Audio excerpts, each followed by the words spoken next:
नमस्ते बच्चों, आप सभी का उन्नयनम यूट्यूब चैनल में स्वागत है। आज सुबह एमपी बोर्ड का कक्षा 10वीं का संस्कृत विषय का पेपर था। तो आइए देखते हैं आज उसके उत्तर। यह संभावित है, बोर्ड जो माने वो देखते हैं। हम अपने अध्यापन के हिसाब से देखा है।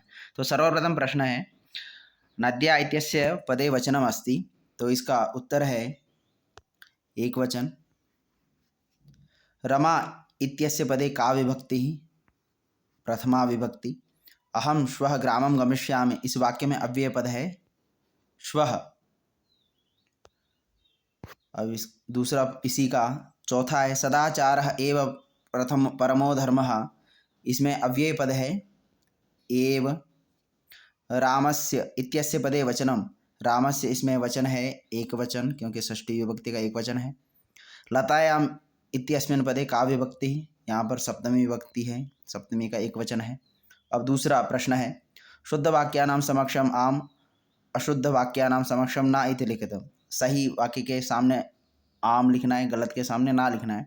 तो सर्वप्रथम है गच्छन्तु, इस पद में लिट लकार है, तो उत्तर है ना, क्योंकि ये गच्छन्तु लोट लकार का है। प्राचार्य पद में प्र उपसर्ग है, आम, बिल्कुल सही है। फिर तीसरा है निर्धनः इत्यस्मिन् पदे निस उपसर्गः। तो यहाँ पर निर्धनः निस हो सकता है, परंतु सही है निर, तो उत्तर है यहाँ पर ना, तीसरे का। चौथे का भविष्यति इत्यस्मिन् पदे मध्यम पुरुषः। तो भविष्यति यह मध्यम पुरुष का नहीं है, प्रथम पुरुष का है, तो उत्तर ना, चौथे का भी। पांचवा अगच्छत इत्यस्मिन् पदे एक वचनम। बिल्कुल सही है, अगच्छत ये एक वचन का है।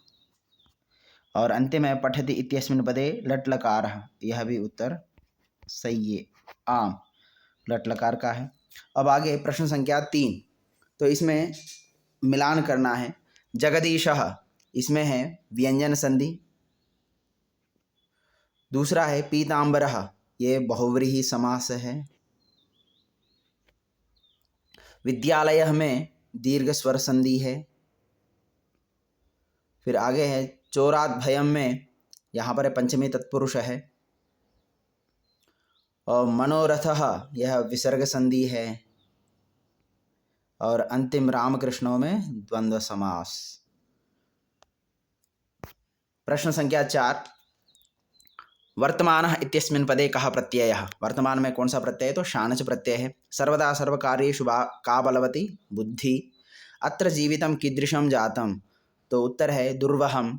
केन संबंधेन वाल्मीकिः लवकुशयोः गुरुः उपनयनोपदेशेन पठितवान् इत्यस्मिन् पदे कः प्रत्ययः?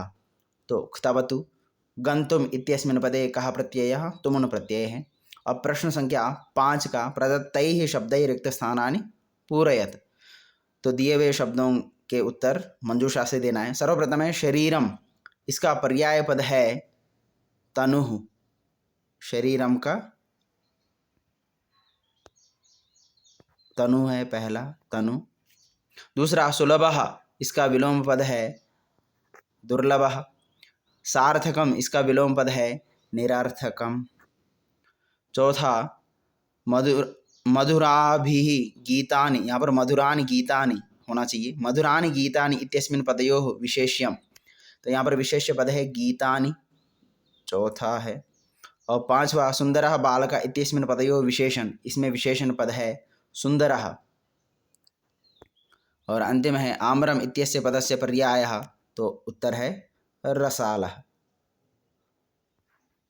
तो ये हो गया। अब छठा प्रश्न है, केन समः बन्धुः नास्ति? उत्तर है उद्यमेन समः बन्धुः नास्ति। मयूरः कथं नृत्यमुद्रायां स्थितः भवति? तो मयूरः पिच्छान् उद्घाट्य नृत्यमुद्रायां स्थितः भवति। वस्तुतः चौरः कः आसीत्? वस्तुतः चौरः आरक्षी आसीत्। सरसः शोभा केन भवति? सरसः शोभा एकेन राजहंसेन भवति। प्रश्न संख्या 8, सरसः तीरे के वसन्ति? सरसः तीरे बकाः वसन्ति। इसका अथवा में 8वां प्रश्न का, जनः किमर्थं पदादिः गच्छति? जनः अर्थकार्षेण पदादिः गच्छति। 9वां प्रश्न है, अस्माकं पर्यावरणे किं किं दूषितम् अस्ति? अस्माकं पर्यावरणे वायुमंडलं, जलं, भक्ष्यं, धरातलं च दूषितम् अस्ति। इसका अथवा में व्याघ्रः किं विचार्य पलायितः? व्याघ्रः व्याघ्रमारी इयमिति मत्वा पलायितः। 10वां प्रश्न है, रामाय कुशलवयोः कंठाश्लेषस्य स्पर्शः कीदृशः आसीत्? तो रामाय कुशलवयोः कंठाश्लेषस्य स्पर्शः हृदयग्राही आसीत्। अथवा में मातुः अधिका कृपा कस्मिन् भवति? तो मातुः अधिका कृपा दुर्बले सुते भवति। अब प्रश्न संख्या 11 वाच्य परिवर्तन है, तो किन्हीं दो को करना है। तो सर्वप्रथम है सह रोटिकां खादति, उसको कर्मवाच्य में बदलना, तो तेन रोटिका खाद्यते। दूसरा है गायकेन गीतं गीयते, कर्तृवाच्य में बदलना है, तो गायकः गीतं गायति। फिर छात्रः ग्रंथं पठति, इसको कर्मवाच्य में बदलना है, तो छात्रेण ग्रंथः पठ्यते। अब प्रश्न संख्या 12 में आपने कोई भी जो प्रश्न पत्र में दिए हुए श्लोकों को छोड़कर एक श्लोक आपने लिखना है, आप कोई भी लिख सकते हैं। अब आगे हैं प्रश्न संख्या 13, उसमें स्थूल पदों को लेकर आपने प्रश्न का निर्माण करना है। तो जनकेन सुताय शैशवे विद्याधनं दीयते, तो उत्तर है जनकेन कस्मै, सुताय शब्द का कस्मै शैशवे विद्याधनं दीयते। फिर आगे न्यायाधीशः बंकिमचंद्रः आसीत्, न्यायाधीशः कः आसीत्? और व्याघ्रं दृष्ट्वा धूर्तः श्रीगालः अवदत्, कं दृष्ट्वा धूर्तः श्रीगालः अवदत्। प्रश्न संख्या 14, अधोलिखितानि वाक्यानि कः कं प्रति कथयति, तो इसमें आपने करना है जो नीचे दिए हुए जो वाक्य हैं वह किसने किसके लिए कहा था। तो उत्तर है सर्वप्रथम सव्यवधानं न चारित्र्य लोपाय, उसका है रामः कुशलवौ प्रति। जानाम्यहं तस्य नामधेयं, तो यह वाक्य कहता है कुश ने राम के लिए कहा था, रामं प्रति। और तीसरा है वयस्य शब्द है व्यस्य, थोड़ा सा प्रिंटिंग मिस्टेक हुआ है, वयस्य अपूर्वम खलु नामधेयम, यह वाक्य राम ने विदूषक के प्रति कहा था। 15वां प्रश्न है अधोलिखितेषु अशुद्ध कारक वाक्यानां शुद्धि करणीया, यहाँ पर जो वाक्य में गलती है उसको ठीक करना है। तो सर्वप्रथम है श्री गणेशः नमः, तो होगा श्री गणेशाय नमः। वृक्षस्य पत्रं पतति, होता है वृक्षात् पत्रं पतति। सीतारामस्य सह वनं गच्छति, तो होगा सीतारामेण सह वनं गच्छति। प्रश्न संख्या 16, तो प्रदत्तैः शब्दैः रिक्तस्थानानि पूरयत, तो मंजूषा में जो शब्द दिए हैं उनको लेकर आपने वाक्यों को पूरा करना है, उनमें से भी कोई 4 करना है। तो पहला होगा सदा समयस्य सदुपयोगः करणीयः, तो सदा पहला है। दूसरा है अत्र जीवनं दुर्वहम् अस्ति, तो अत्र है दूसरे का। इदानीं वायुमंडलम भृशं प्रदूषितम् अस्ति, तो भृशं शब्द है।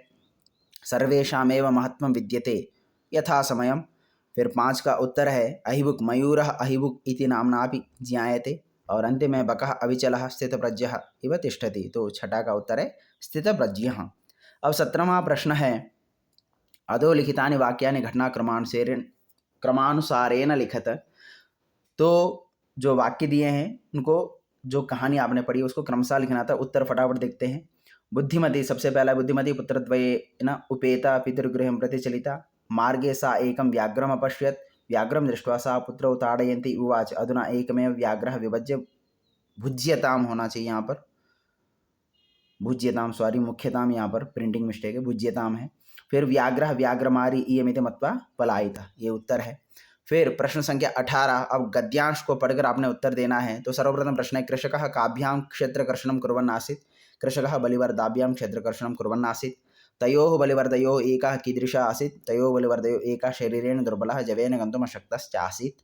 मातुः सुरभेः नेत्राभ्यां कानि आविरासन्, मातुः सुरभेः नेत्राभ्यां अश्रूणि आविरासन्, उत्तर है।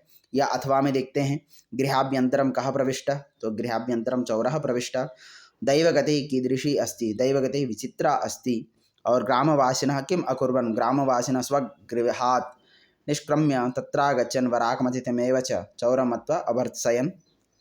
अब 19वां प्रश्न है, इसमें अब श्लोक हैं, श्लोक में से आपने उत्तर ढूंढने। तो महान रिपुः कः अस्ति, तो महान रिपुः आलस्यम् अस्ति। केन समः बन्धुः नास्ति, उद्यमेन समः बन्धुः नास्ति। कं कृत्वा नरः न अवसीदति, उद्यमं या परिश्रमं कृत्वा नरः न अवसीदति। अब अथवा में कः वने वसति, चातकः वने वसति। चातकः कीदृशः खगः वर्तते, चातकः मानी खगः वर्तते। कीदृशः चातकः म्रियते, पिपासितः चातकः म्रियते। प्रश्न संख्या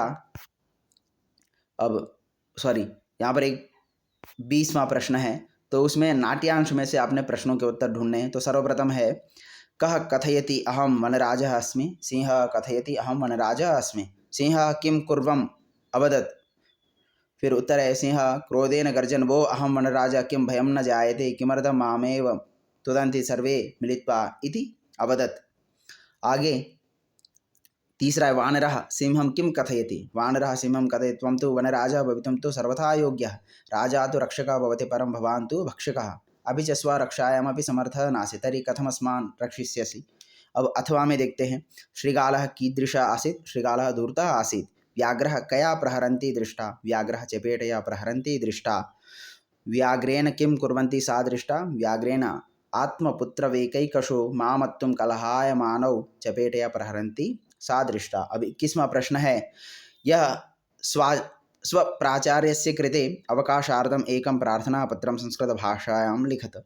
तो यह आपने कोई भी अवकाश के लिए प्राचार्य को पत्र लिखना है वो आप देखिए, आप पुस्तक में होगा। अब अंतिम प्रश्न 22वां प्रश्न है, यह भी गद्यांश से आपने उत्तर ढूंढना है। तो सर्वप्रथम प्रश्न है सन्यासी कुत्र वसति स्म। तो सन्यासी नदी तीरे वसति स्म। नौका कस्याः घट्टेन निमग्ना अभवत्। तो नौका शिलायाः घट्टनेन निमग्ना अभवत्। एकदा सन्यासी कै सह नद्याः अपरं तीरं गतवान्। तो एकदा सन्यासी से शिष्यैः सह नद्याः अपरं तीरं गतवान्। और अंतिम में सन्यासी किम अकथयत। सन्यासी अकथयत तस्यां नौकायां स्थितेषु कश्चित् दुष्टः आसीत् इति मन्ये। ऐसा उन्होंने कहा था। और अंतिम प्रश्न है कि निबंध लिखना है। तो निबंध है एक तो संस्कृत भाषायां महत्वम, दूसरा कवि कालिदासः छात्र जीवनम दूरदर्शनम। तो यहाँ पर एक उदाहरण के रूप में दिया हुआ है, ऐसा लिख सकते हैं आप। और ऐसा लिखने पर भी आपको मार्क्स मिल सकता है। जैसा भी आपने लिखा हो तो एक मॉडल के रूप में यहाँ पर दिया है। तो दोस्तों यदि यह अच्छा लगा तो लाइक कमेंट शेयर करें और इस चैनल को ज़रूर सब्सक्राइब करें अन्य वीडियोस देखने के लिए। धन्यवाद।